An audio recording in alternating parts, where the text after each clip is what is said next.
po namin at mga kaibigan sa kanilang pong mga tahanan na sumusubaybay sa ating pong prayer meeting. Tayo po ay magsisimula na sa ating pong pag-aawitan. Tayo po tayong lahat. Awitin po natin, Glory to His Name. Yan po yung first song po natin, Glory to His Name. Okay, awitin po natin.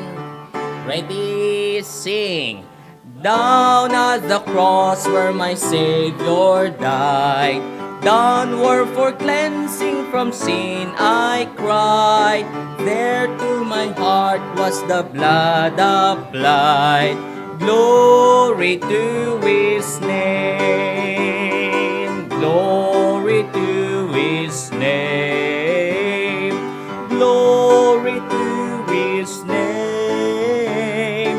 There to my heart was the blood applied. Glory to His name. I am so wondrously saved from sin. Jesus so sweetly abides within. There at the cross where He took me in. Glory to His name. Glory to His name. Glory to His name. There to my heart was the blood applied. Glory to His name. Third stanza. Oh, precious fountain that saves from sin, I am so glad I have entered in. There Jesus saves me and keeps me clean. Glory to His name. Glory to His name. Glory to His name. To my heart was the blood applied. Glory to His name. Last stanza. Come to this fountain so rich and sweet, cast thy poor soul at the Savior's feet. Plunge in today and be made complete. Glory to His name. Glory to His name. Glory to His name. There to my heart was the blood applied. Glory to His name. Amen. Remain standing. Hilingin ko si Brother Bok na pangunahan tayo sa panalangin.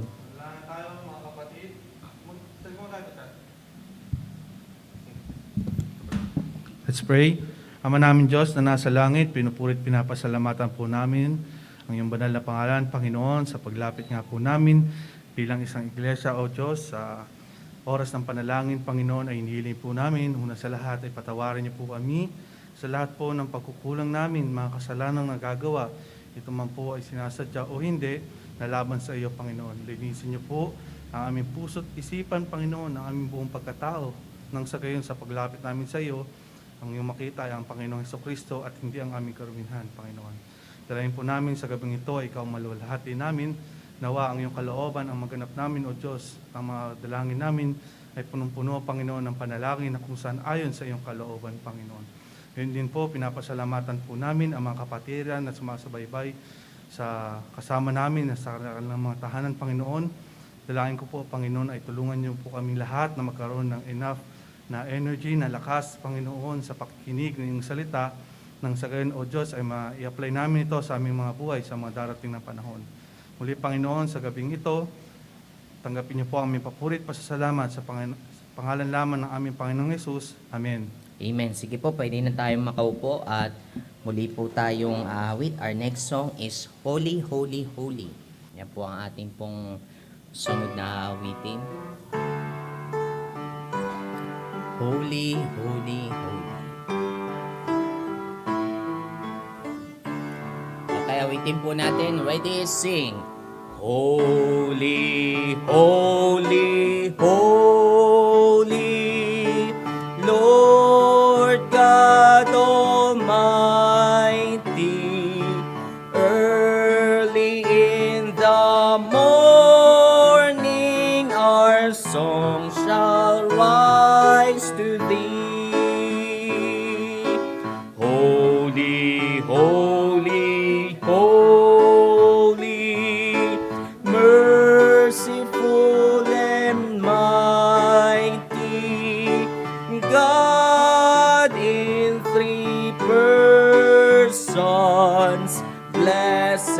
Trinity. Holy, holy, holy, all the saints adore thee, casting down their golden crowns around the glassy sea. Cherubim and seraphim falling down before thee, which word and art and evermore shall be. Third stanza.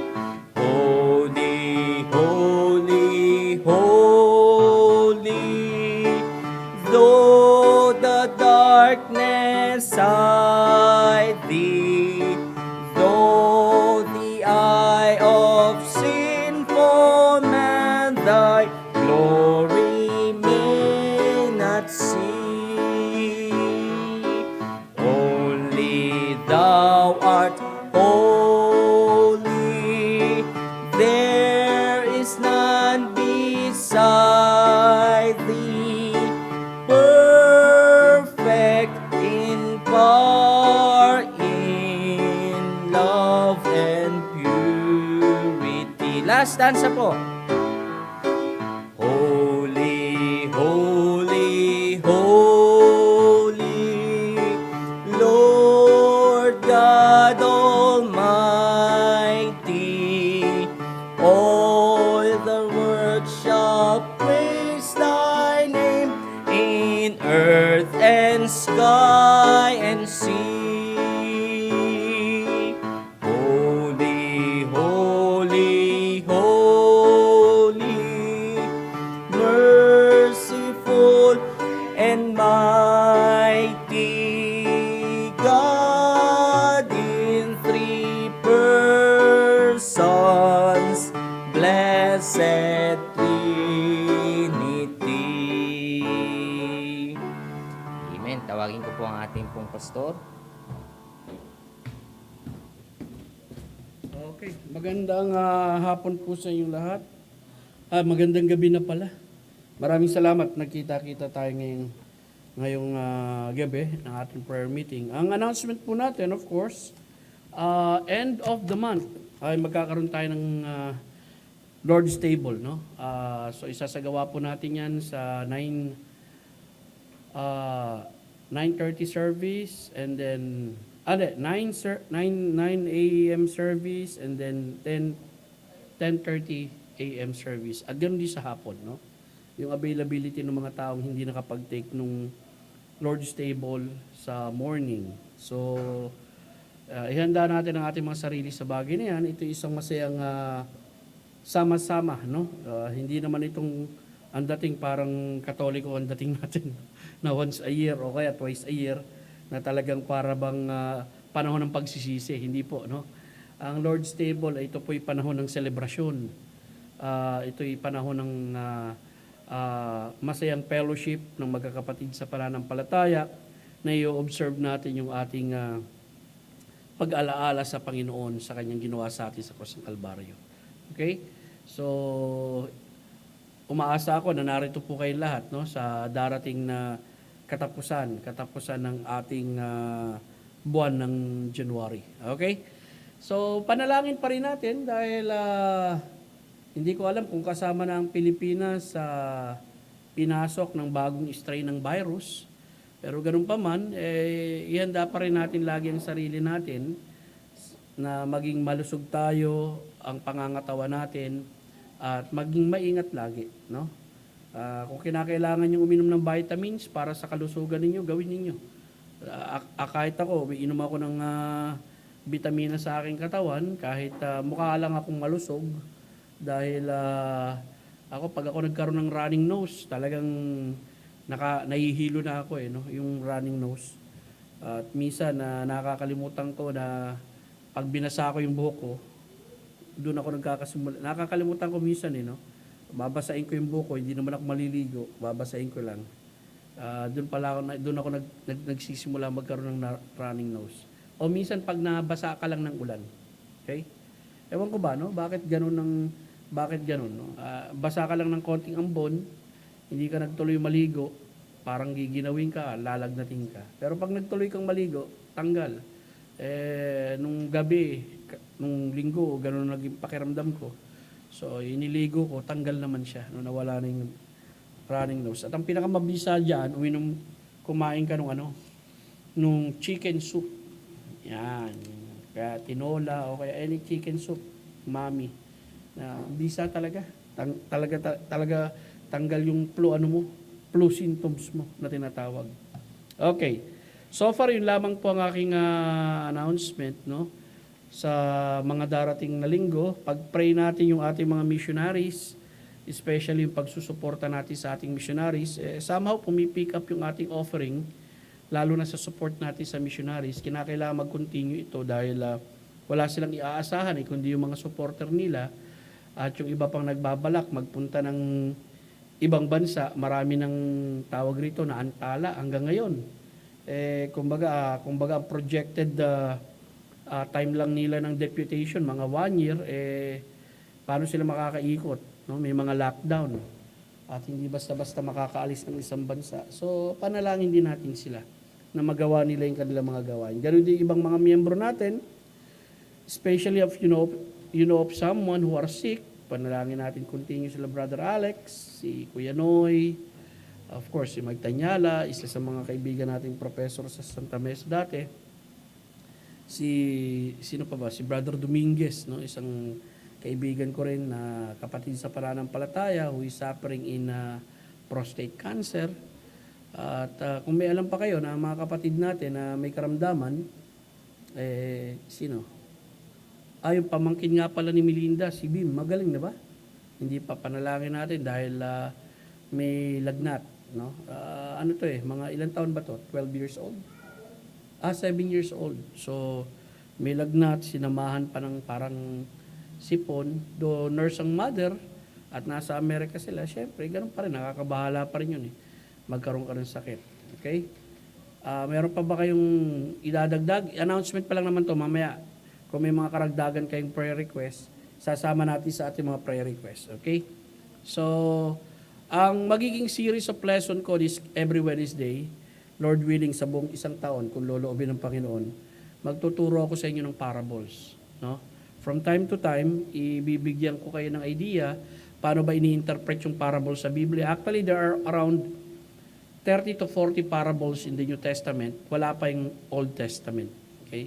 Pero titignan natin, kung may mga malilinaw na talinhaga sa lumang tipan, we will study that also. Isang taon yan, ha? Ang ganda, no?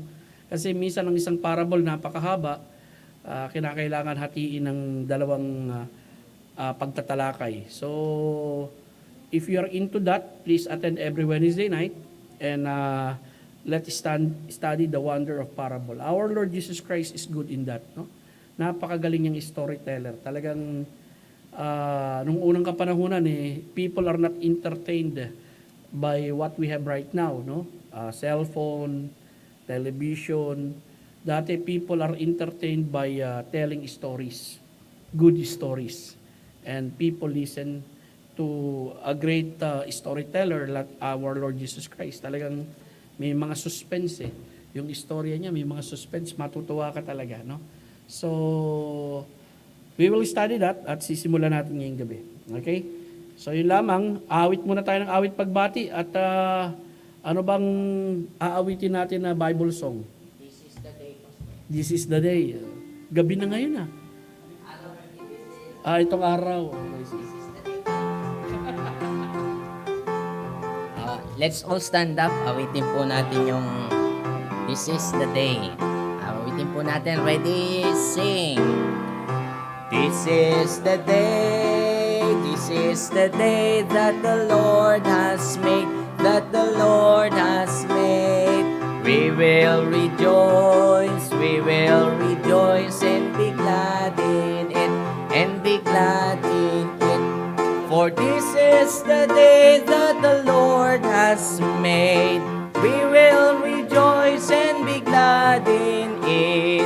This is the day that the Lord has made.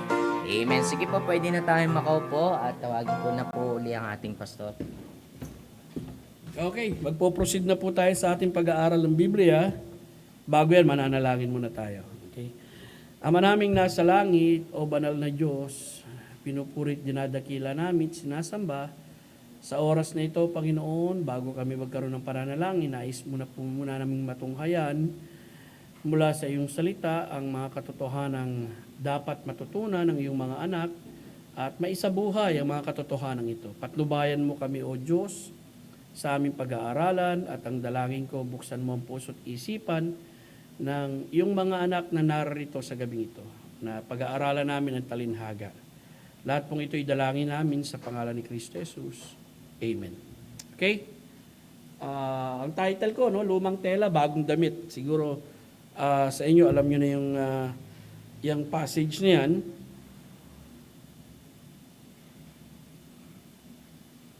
Okay.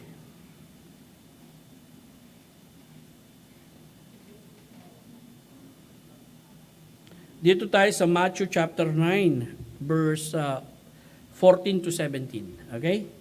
Basahin ko na muna, no? And then we will proceed. Na magkagayon, lumapit sa kanya ang mga alagad ni Juan na nagsasabi, bakit kami at ang mga Pariseo ay madalas mag-ayuno, ngunit ang iyong mga alagad ay hindi nag-aayuno? Sinabi ni Jesus sa kanila, maaari bang mamighati ang mga abay sa kasalan habang kasama nilang lalaking ikakasal? Darating ang mga araw na ang lalaking ikakasal aalisin sa kanila. Kung magkagayon, mag-aayuno na sila.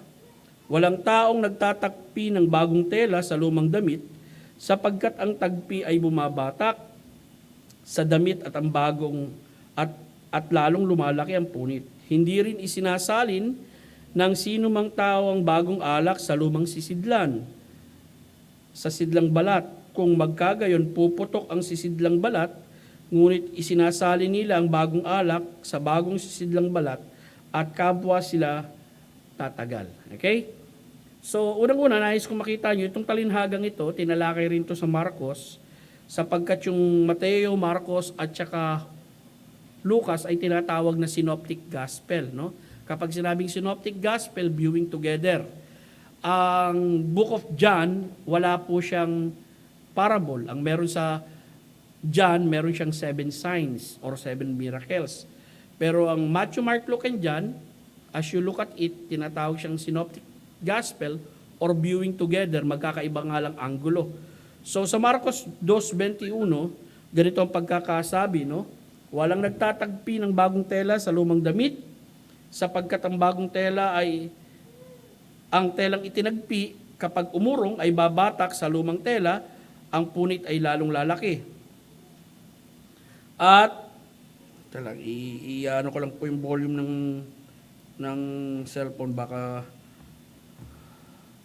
Lucas 5:36, siya na nagsabi rin ng isang talinhaga sa kanila, walang sino mang nagtatagpi ng kaputol ng bagong damit na hindi umuurong sa lumang damit, hindi pa umuurong sa lumang damit.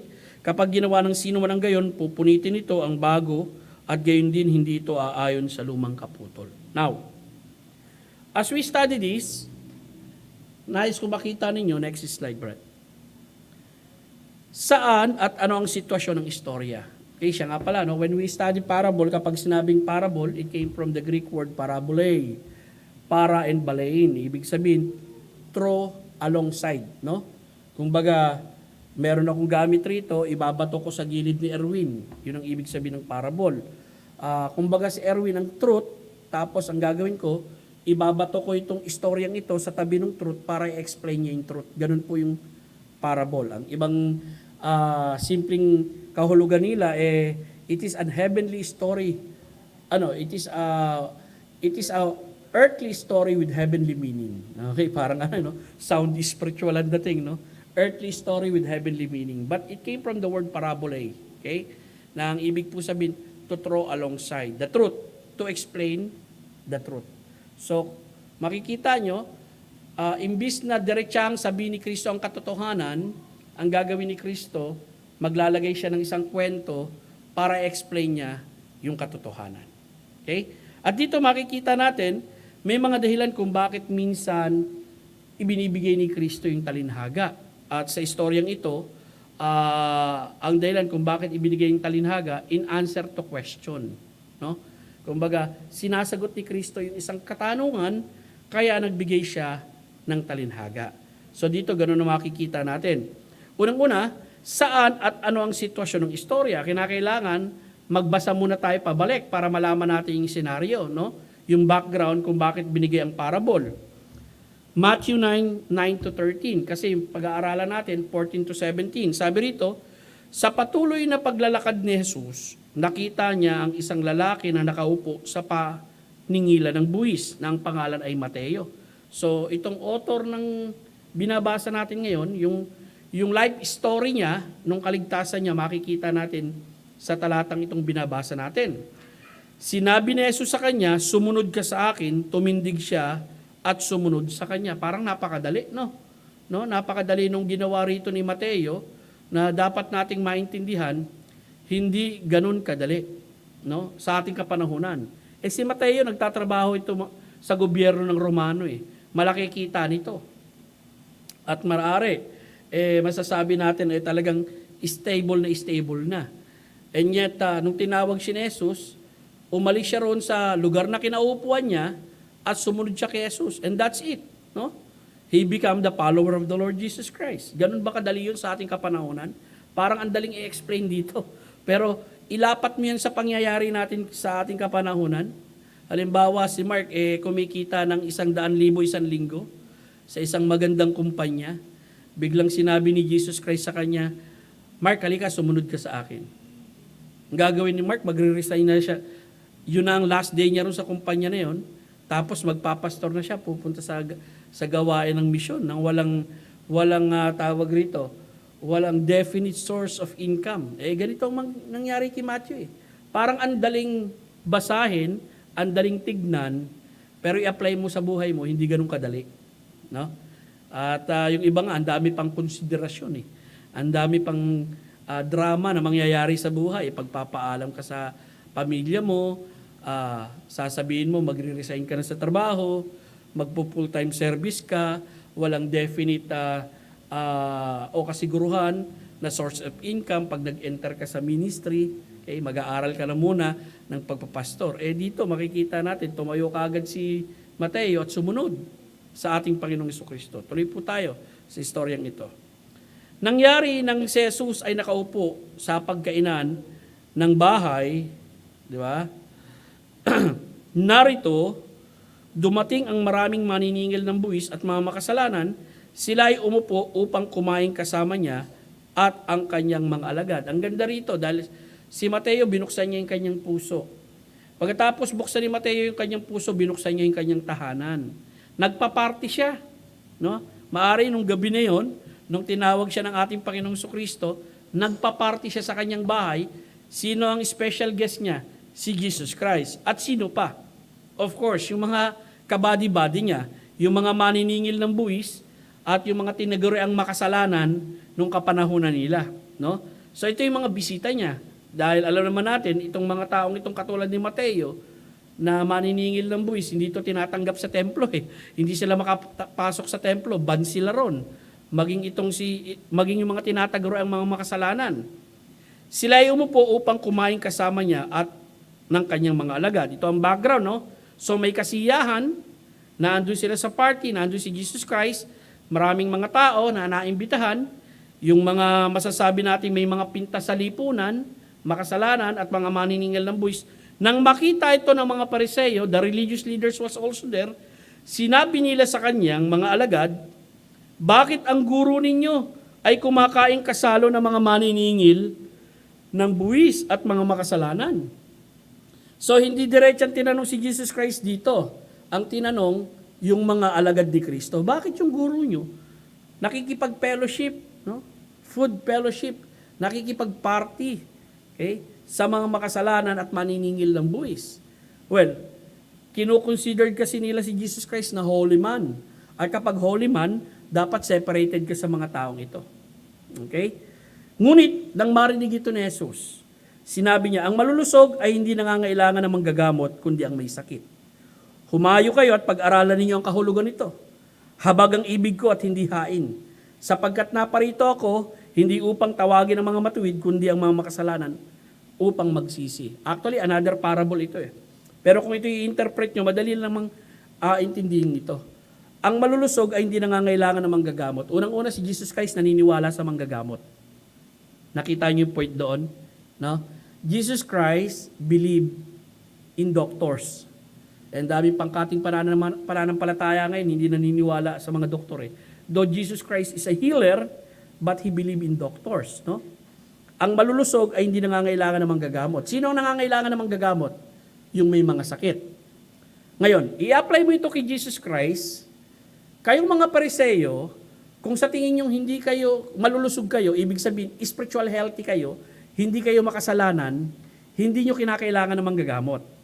Yung mga makasalanan, okay, kailangan nila ng manggagamot at yung manggagamot na tinutukoy dito ni Kristo, yung sarili niya, gagamutin niya yung mga makasalanan sa kanilang problemang espiritual. Nakuha po ba? No? Ginagamit dito ni Kristo yung tinatawag nating comparison na yung mga malulusog, okay, na kiniklaim ng mga Pariseo na malulusog sila, ay hindi nila kinakailangan ng manggagamot. Ibig sabihin, kung sa tingin nyo, hindi nyo kinakailangan ng manggagamot o ng solusyon sa inyong kasalanan, well, hindi nyo kailangan. Pero ang may kinakailangan ng manggagamot, yung may mga sakit. At sino yung may mga kasakit na tinutukoy rito ni Kristo, yung mga makasalanan. At sino yung manggagamot na tinutukoy ni Kristo rito? Siya. Kaya sinabi niya rito, humayo kayo. Pag-aralan ninyo ang kahulugan nito. Habag ang ibig ko, hindi ang hain. No? Ang idea rito, yung habag has something to do with mercy. Okay? So dito, as far as Jesus Christ is concerned, okay, nais niya magpakita ng mercy sa mga tao. Yung hain dito, yung hinahain ng mga Pariseo. Diba? Mahilig sila sa ritual offering eh. Na napupulfill nga nila yung kanilang mga ritualism, pero pagdating sa pagpapakita ng awa sa mga makasalanan para matulungin silang mailapit sa Diyos, wala sila nun. Pero si Kristo meron nun. Okay? Meron siyang awa sa mga makasalanan. Sapagkat naparito ako hindi upang tawagin ang mga matuwid, kundi ang mga makasalanan upang magsisi. Kaya actually, isang parable pa yan. Pero ganun pa man, hindi ito kabilang doon sa mga list ng parables ko no, na pag-aaralan natin. Now, ito yung scenario no, na nais kong makita ninyo. Si Jesus ay nasa tahanan ni Mateo. May isang kasiyahan. Imbitado ang mga maniningil ng buwis, mga makasalanan. Naandun din ang mga Pariseo. At dumating din doon yung mga alagad ni Juan Bautista. Ngayon, ang unang nagtanong sa mga alagad ni Kristo, walang iba kundi yung mga Pariseo. Narinig ni Jesus Christ yun, sinagot niya. Dito sa ating pag-aaralan sa verse 14, yung katanungan sa Panginoon, direktang tinanong ang ating Panginoong Kristo. At ang nagtanong naman dito, yung mga alagad ni Juan Bautista. Well, kilala niyo si Juan Bautista, no? Which is John the Baptist, pinsang second cousin ni Jesus Christ, forerunner ng ating Panginoong Kristo. At sabi rito, nung magkagayon, lumapit sa kanya ang mga alagad ni Juan, na nagsasabi, honest to goodness itong mga taong ito, no? Meron silang gustong makita eh. Bakit kami at ang mga Pariseo ay madalas mag-ayuno? Ngunit ang iyong mga alagad ay hindi nag-aayuno. Okay. So, anong nakapaloob sa tanong? Actually, nakapaloob sa tanong, next slide, Brad. Usaping may kinalaman sa ayuno. Okay. Isang ritual na ginagawa ng mga Hudyo at alagad rin ni Juan Bautista. At makikita natin dito may pagkukumpara na nangyari. No, sabi niya, bakit kami, na mga alagad ni Juan Bautista, at yung mga Pariseo, abay, nag-aayuno kami. Bakit yung mga alagad mo, hindi nag-aayuno? As if, ang mapapansin niyo rin sa tanong, baga, Jesus Christ and His followers is not conforming on the standard of that day. Kumbaga, kung si Jesus Christ ang leader, okay, may mga follower siya, actually, isa sa mga kapansin-pansing standard of that day, dapat may practice kayo na ginagawang may ritual kayong ginagawa at isa sa ritual na ginagawa yung pag-aayuno. Nakuha po ba? No? Kumbaga, yun ang mapapansin mo rin sa tanong. May pagkukumpara silang ginawa at ang mapapansin natin si Jesus Christ at yung mga alagad niya dahil hindi nila ginagawa yung ritual na ginagawa ng mga Pariseo at maging ng alagad ni Juan Bautista, malaking tanong ito doon sa mga alagad ni Juan Bautista. Ngayon, pasok tayo rito. Next slide. Okay. Nais kong makita ninyo, kapag pinag-aralan nyo ang Biblia, merong required fasting talaga. At sa Biblia, ang required fasting sa Lumang Tipan, makikita natin sa Leviticus 16, 29 to 31. Sabi rito, ito yung magiging alituntunin magpakailanman para sa inyo. Nangyayari ito ng Yom Kippur, yung Yom Kippur Day of Atonement. Yung kung saan, dun sa panahong yon, yung high priest pumapasok mag-isa dun sa Holy of Holies, isang beses isang taon. Actually, ang date niyan tuwing October 9 ng taon. No? Kaya lang ngayon, hindi nila nasusunod yung Day of Atonement or Yom Kippur. Bakit hindi nila susunod? Walang templo . Saan sila maghahain? Nakuha nyo? Walang templo sa Israel ngayon . Di ba? Nung may templo pa sa Israel, ginagawa nila ito. So dito makikita natin, sa ikaputong buwan, ikasampung araw ng buwan, magpakasakit kayo sa inyong mga sarili at huwag gagawa ng anumang gawain ang mamamayan ni ang taga-ibang bayan na nakatira sa inyong kalagitnaan. Now, wala ka nakitang salitang ayuno rito. Pero yung word na magpakasakit kayo sa inyong sarili, ang idea po rito, no? Kabahagi doon sa pagpapakasakit ninyo sa inyong sarili ay yung pag-iwas mo sa pagkain. Yun ang isa sa practice nila rito, no? Yung pag-iwas mo sa pagkain sa araw ng Day of Atonement. Kaya andun yung idea ng pag-aayuno. Tuloy tayo sa talata, verse 30. Sapagkat sa araw na ito, ang pari ay gagawa ng pagtubos sa inyong kasalanan, sa inyo upang linisin kayo sa lahat ng inyong mga kasalanan, kayo'y magiging malinis sa harap ng Panginoon. Ito ay sabat na taimtim, na kapahingahan sa inyo, at magpakasakit kayo. Ito'y isang alituntunin magpakailanman. So nakita natin, during that time, isang beses, isang taon, kinakailangan i-practice nila itong ritual nito, no? During Yom Kippur Day, Day of Atonement, yung magpapakasakit sila sa sarili nila, ang paniniwala ng mga Hudyo at idea nila doon sa isa sa mga practice na yon, yung mag-aayuno sila sa araw na yon. Nung pumasok ang bagong tipan, no, naging ritualistic yan. Kung mapapansin nyo doon sa Book of Luke, yung prayer ng Pharisee and the Publican, ganito na ang ginagawang practice ng mga Hudyo. Luke 18 verse 12. Anong sabi rito? 2 ulit ako nag-aayuno sa isang linggo. Nagbibigay ako ng ikapo sa lahat ng aking kinikita. So mapapansin nyo, no? Ang makikita nyo lang utos sa Biblia, yung isang beses, isang taon . Pero dito makikita nyo na na-develop itong ritual na ito na 2 beses yung Pariseo kung mag-ayuno. Sa loob ng isang linggo, Sa loob ng isang linggo. Now, titignan natin yan, in the light of the New Testament, yung practice ng pag-aayuno sa bagong tipan. Pasok muna tayo rito. Ito yung si Jesus Christ ay namatay, inilibing at umakyat ng muli sa langit. Okay? Ito bang practice ng ayuno ay dapat ba maging ritualistic to at regular to? Na talagang dapat gawin lagi, no? Or there are special season in our life na pwede tayo mag-ayuno. Walang kumo-question doon . Ako hindi ko kino-question yun . No? Na pwede tayong mag-ayuno. Ito ba'y pwedeng gawing ritual katulad ng ginagawa ng mga tao sa Lumang Tipan? Well, basahin natin yung sinasabi ng Biblia. Nang makapagtalaga na sila ng matatanda para sa kanila sa bawat iglesia, ito yung nag-ordain na sila Apostol Pablo nang mailalagay nila dun sa gawain ng Panginoon, matapos manalangin na may pag-aayuno, ay kanilang ipinagtagubilin sila sa Panginoon na kanilang sinampalatayanan. Well, ito yung pagtatalaga nung isang special na araw ito kala Apostol Pablo, sapagkat dito makikita mo, nagtalaga sila ng mga ngaral sa bawat iglesyang nagawa nila or nasimulan nila. At dito, well, nang ipinagtagubilin nila itong mga manggagawang ito sa Panginoon, well, sinamahan nila yung panalangin nila ng pag-aayuno. Okay? Now, sa Gawa 27:33, nang mag-uumaga na, Hinimok silang lahat ni Pablo na kumain na sinasabi, ang araw na ito, ang 14 na araw na kayo'y naghihintay na walang kinakaing anuman. Teka lang, no? Buwang hindi ito yung talata na nais kong makita ninyo.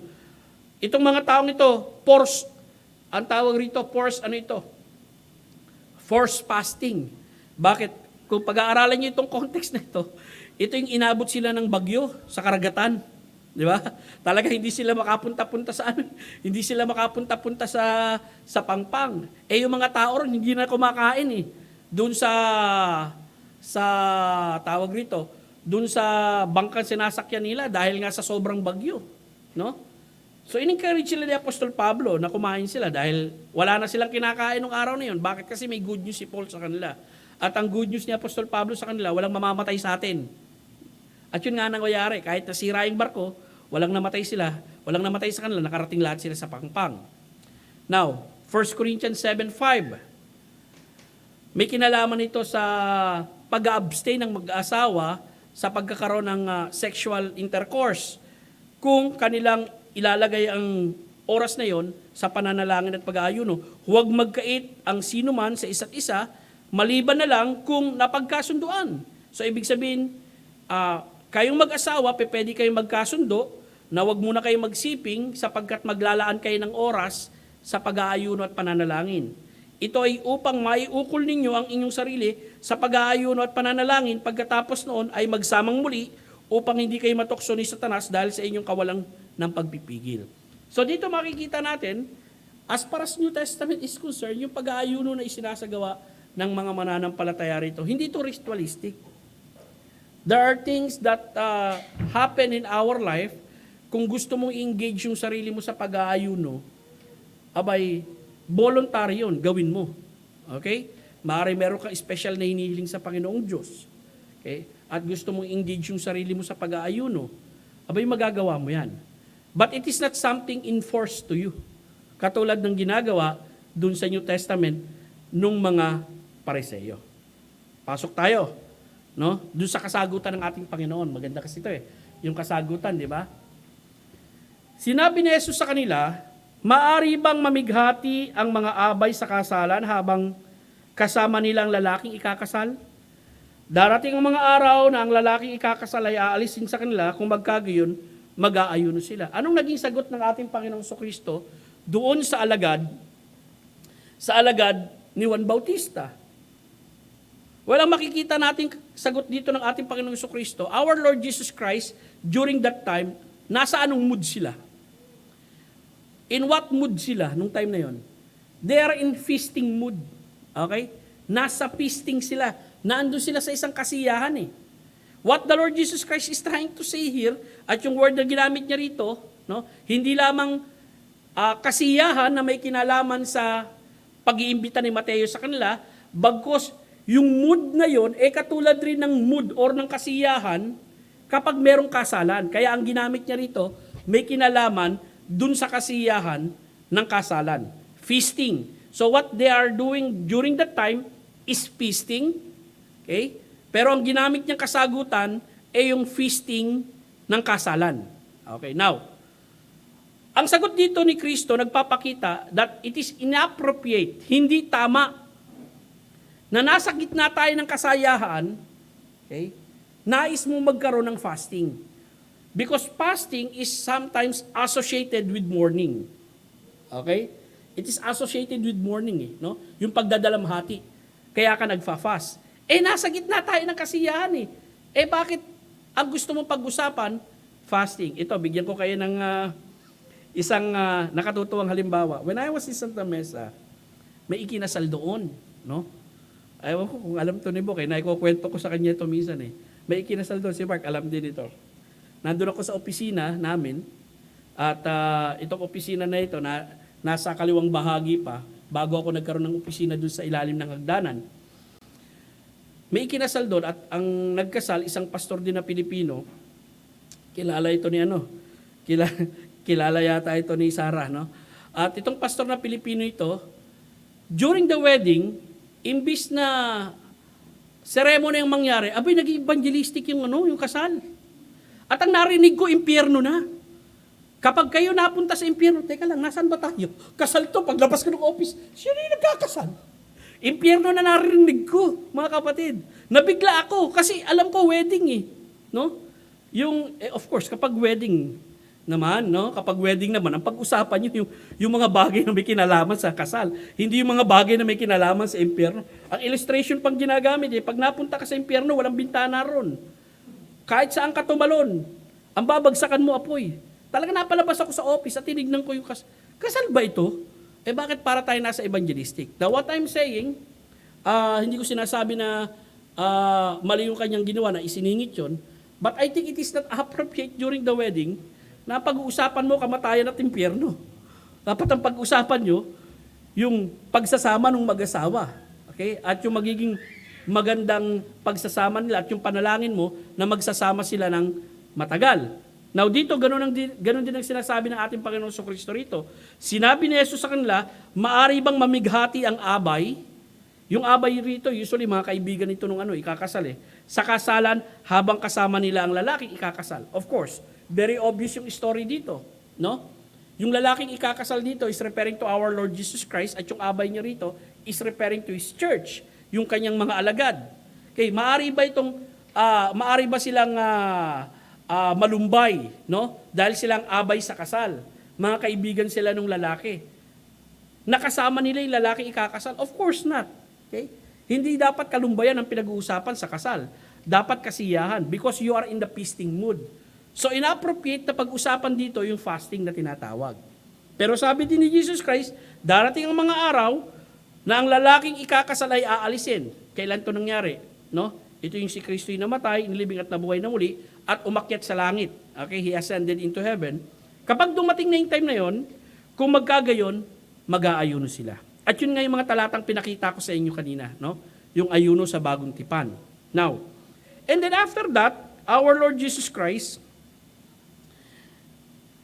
nagbigay siya ngayon ng talinhaga at nais kong makita nyo yung katotohanan sa talinhaga nito. Katotohanan nakapaloob sa talinhaga. Walang taong nagtatagpi ng bagong tela sa lumang damit sapagkat ang tagpi ay bumabatak sa damit at lalong lumalaki ang punit.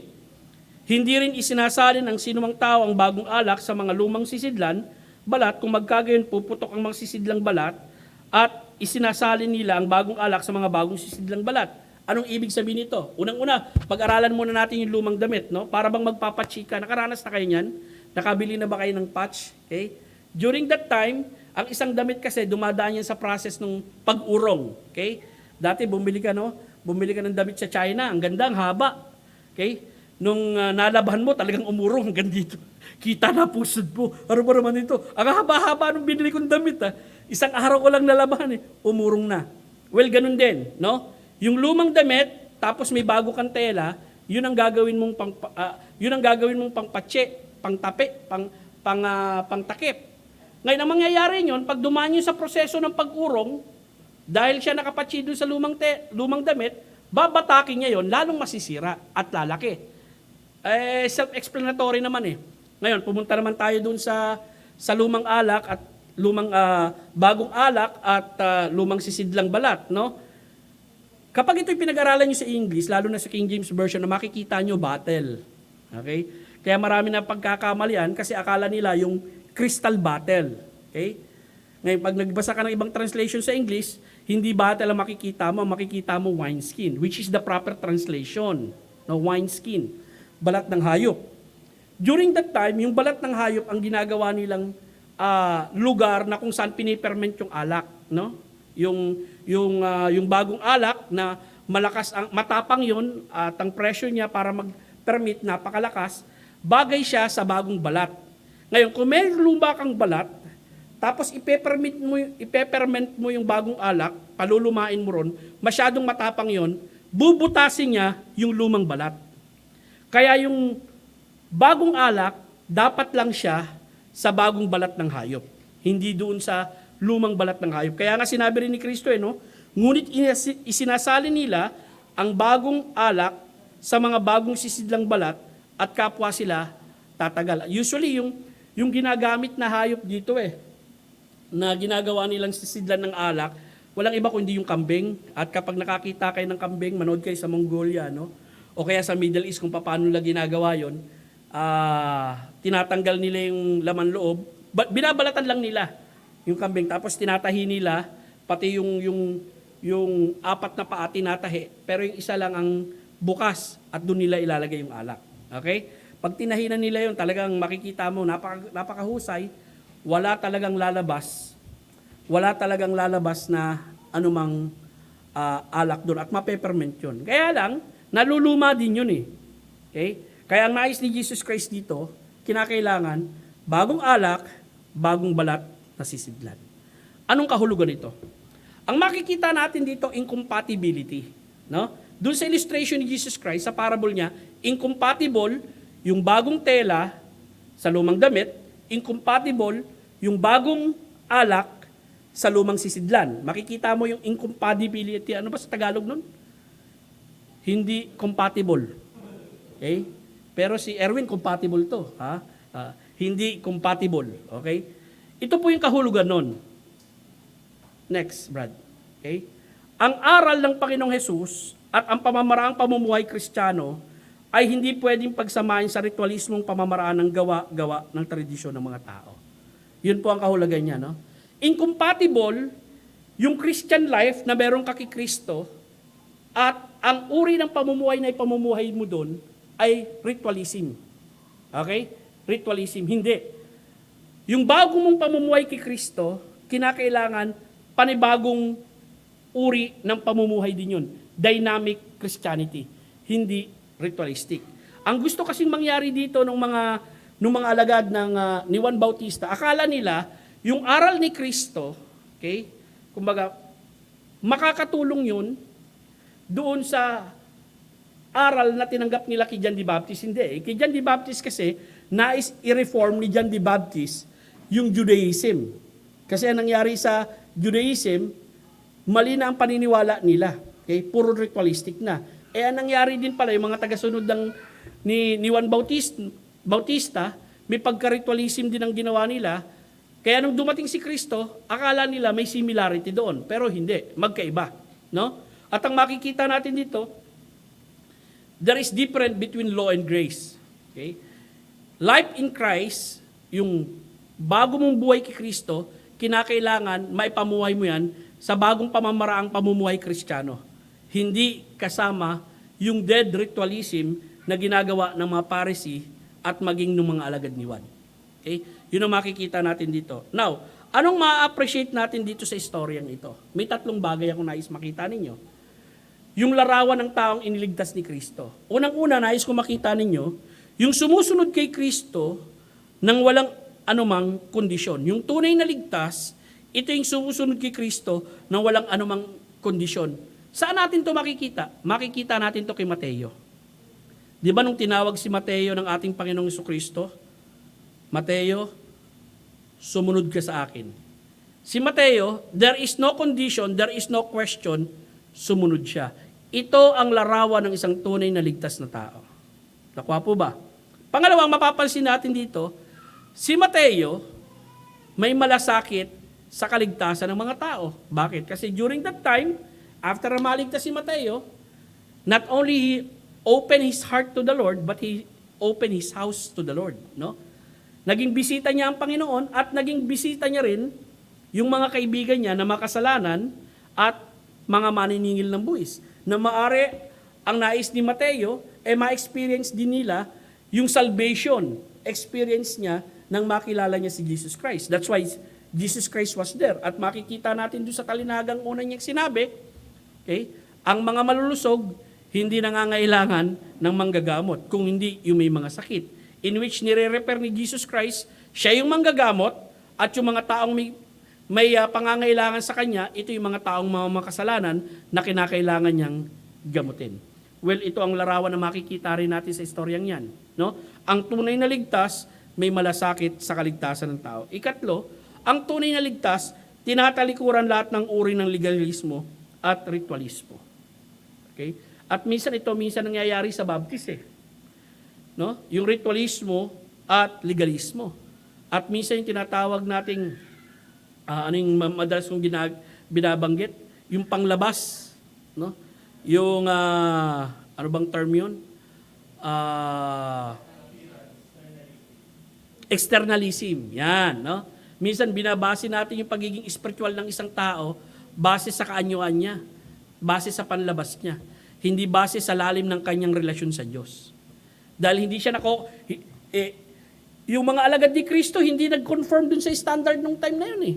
Hindi sila nag-conform dun sa tinatawag nating fasting na ginagawa ng mga Pariseo at maging ng mga alagad ni Diyan eh. Well, sometimes people will judge you because you are not conforming in their music, you are not conforming in their dress, hindi ka conform doon sa tabas ng buhok, hindi ka rin conform sa Bible na ginagamit nila, kinakailangan eh. Para spiritual kayo, isang Bible lang gamitin natin. Okay? Ayan na makikita natin problema. No? Ang tunay na mananampalataya, tinatalikuran nito lahat ng uri ng externalism, legalismo, at ritualismo. Mga kaibigan, napakaganda nitong talinhagang ito. I hope and pray that you study it deeper at makikita mo kung paano ipinakikita na iba yung ginawa ng ating Panginoong Kristo. Our Lord started a new thing, and that is true Christianity. Okay? Magandang gabi po sa inyong lahat. So, ano ang prayer request natin bago po tayo manalangin? Wala na kayong gustong ipanalangin? Panalangin natin yung mga work natin. Okay? Especially panalangin natin yung mga health natin at lalo-lalo na yung mga senior citizen na pumupunta rito sa ating church. No? We just need to pray for them na wag silang masiraan ng kalooban. May mga kapatid na nga tayong hindi ko nakikita eh. Baka pwede niyong i-text. No? Nakamustahin man lang sila at makita natin sila. Continue to pray for Sister Edith. Hindi ko alam kung ano na ang progress report sa kanya. I hope gumaling na siya. No? And by Sunday, makapiling natin dito sa ating church. We have a good Sunday last Sunday. At ako'y naniniwala na naway within 52 weeks in 1 year, okay, we will have a blessed Sunday always. No? Isang linggo na lagi natin mabibigyan ng karangalan at kapurihan ng ating Panginoong Diyos. So far, wala na kayong gusto pang idagdag ipanalangin, sis? Asawa nino? Ate Auring. Okay, asawa ni Ate Auring, yung isa sa mga senior na dumadalo rito sa atin, meron ding lung cancer yun, katulad ni Brother Alex. Sama natin sa prayer, no? Dahil, ewan ko, no, bakit puro cancer yata ang naglalabasan ngayon, mapababae, mapalalaki sa Pilipinas.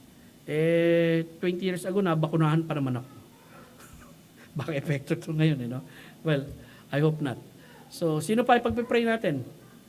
Bok. Ano? Lilipatan ng bahay. Saan kayo banda lilipat?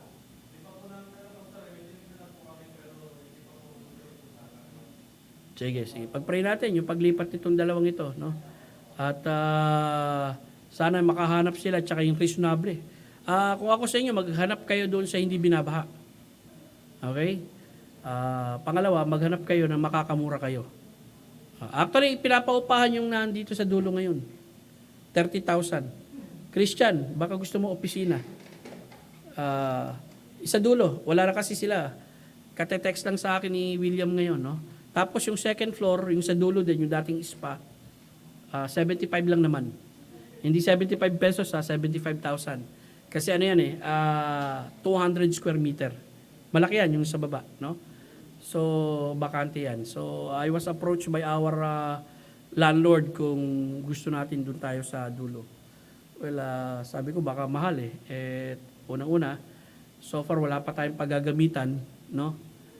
Pangalawa, saan tayo kukuha ng pang-upa? Dahil kapag inupahan pa natin yon, buti kung 10,000 lang, okay lang yan, no? 30,000 din katulad rin ito. So, may hirapan tayo dyan. Though magandang gawin na Sunday school classes, di ba? Tignan natin, hindi natin alam kung anong mangyayari sa hinaharap. Baka isang araw magbigay si Bok ng checking 1 milyon dito, di natin masabi. So, pray for him sa hinahanap nilang bahay. Ipanalangin din natin yung iba pa nating mga kapatid na sa tingin yung may karamdaman. At panalangin natin na gumaling sila. Meron pa bang karagdagan kayong gustong i-request? Wala na? Chano? Wala na? Si Ate Jean. Jean, si Ate Jean nga. Okay, pag-pray natin si Ate Jean. Okay? Kanyang health. Okay. And also, yung mga men, this coming Sunday, Lord willing, magkakaroon kami ng meeting para mapag-usapan natin, panalangin yun, no? Kahit ganito tayo, magkaroon ng programa ang ating church. Sa mga kabataan, sa mga couple, sa men, sa ladies, magkaroon tayo ng programa. Kahit once a month. Okay? At yung bagay na yan, pinagkakasunduan ng church yan, para kahit nasa panahon tayo ng pandemic, somehow we have the work of the Lord is continuing, okay, by this program. Okay, manalangin po muna tayo. Manalangin na tayo. Let us pray. Magpe-pray na lang ako collectively, ha? Samahan niyo lang ako sa panalangin. Salamat po, Ama, sa pagkakataong itong ibinigay mo sa amin na kami po ay nagkasama-samang manalangin lahat. At sa oras nito, O Diyos, kami po ay magbubuhos sa iyo ng mga karaingan sa aming buhay sa iyong harapan. Una po, O Diyos, patawarin mo kami sa aming mga pagkakasala at mga pagkukulang sa aming mga nagawang bagay na hindi naging kaluguran sa iyong harapan, hindi naging kasiyahan sa iyo at hindi nalwalhati ang iyong pangalan. Patawarin mo po kami, Ama, sa ngalan ng iyong anak na si Jesus. At sa pagkakataong ito, O Diyos, amin pong inilalapit sa iyo yung mga kapatiran namin may mga karamdaman na alam namin, Panginoon Diyos, na sa mga oras na ito, gamot ang kakampi nila, pero higit sa lahat, andyan ang Diyos na handang magpagaling din sa kanila. I pray for Brother Alex, patuloy na palakasin mo siya, si Brother Noy, si Brother Mike Tanyal, si Brother Dominguez, yung asawa ni Sister Auring, Sister Jean, Panginoon. I pray for her at ang kanyang pangangatawan. Panalangin din po namin, Panginoon Diyos, yung mga kapatiran namin na maaring nakakalimot at hindi namin nakikita rito sa church. Ikaw, Panginoon, ang kumausap sa kanila.